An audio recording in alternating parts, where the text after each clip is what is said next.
ఏపీలో ఈసారి కూటమిదే విజయమన్న ధీమాతో పందాలు జోరుగా సాగుతున్నాయి. భీమవరం, కడప, నెల్లూరు ప్రాంతాల్లో కూటమి విజయంపై ఎన్ని సీట్లు సాధిస్తుందనే అంశాలపైనే బెట్టింగ్ రాయుళ్లు ఆసక్తి చూపుతున్నారు.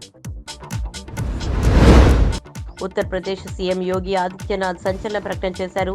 మరో 6 నెలల్లోనే పాక్ ఆక్రమిత కాశ్మీర్ పీఓకే భారత్లో విలీనమవుతుందన్నారు. మోదీ మూడోసారి ప్రధానమంత్రి అయితేనే అది సాధ్యమవుతుందన్నారు.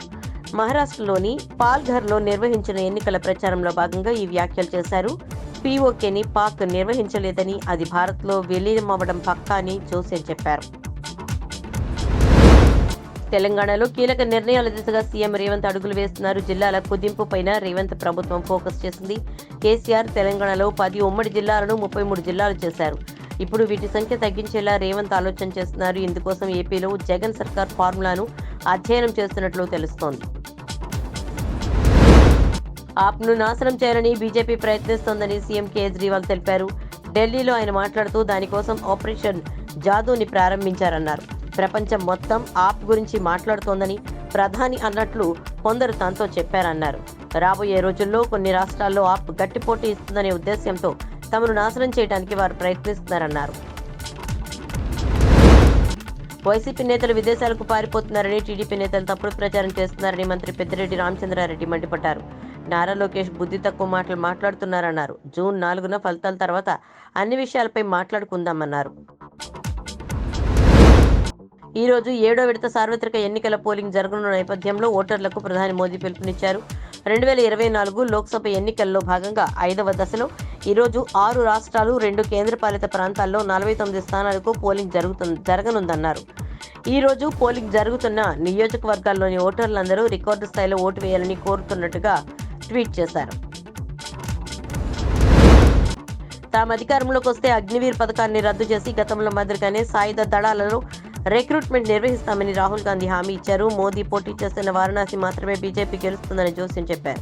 మిగిలిన సీట్లలో తాము విజయం సాధించనున్నట్లుగా తెలిపారు. బీజేపీ, ఆర్ఎస్ఎస్లు రాజ్యాంగంపై దాడి చేస్తున్నాయని, కాంగ్రెస్ దాన్ని కాపాడేందుకు కృషి చేస్తోందన్నారు. పార్లమెంటు సమగ్ర భద్రతా బాధ్యతలు ఇక పూర్తి స్థాయిలో సెంట్రల్ ఇండస్ట్రియల్ సెక్యూరిటీ ఫోర్స్ నిర్వహించనుంది. సిఐఎస్ఎఫ్ ఉగ్రవాద నిరోధక భద్రతా విభాగానికి చెందిన 3,300 మందికి పైగా సిబ్బంది ఈ రోజు నుంచి విధులు నిర్వర్తించనున్నట్లుగా అధికార వర్గాలు తెలిపాయి. ఇప్పటి వరకు సిఆర్పీఎఫ్ కు చెందిన parliament duty group, Delhi police, parliament security స్టాఫ్లు ఉమ్మడిగా ఈ బాధ్యతను నిర్వహించాయి.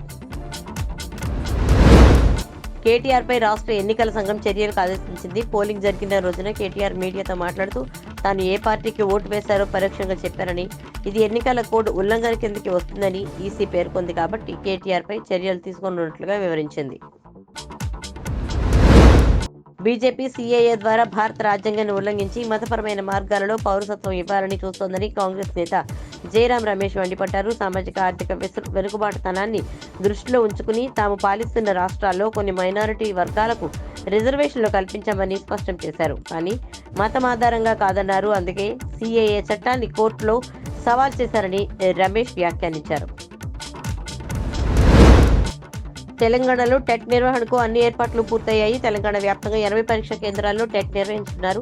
టెట్ పరీక్షలు ఈ రోజు నుంచి జూన్ 2వ తేదీ ఉదయం 9 గంటల నుంచి 11:30 వరకు ఒక సెషన్, మధ్యాహ్నం 2 గంటల నుంచి సాయంత్రం 4:30 గంటల వరకు రెండో సెషన్ పరీక్షలు జరగనున్నాయి.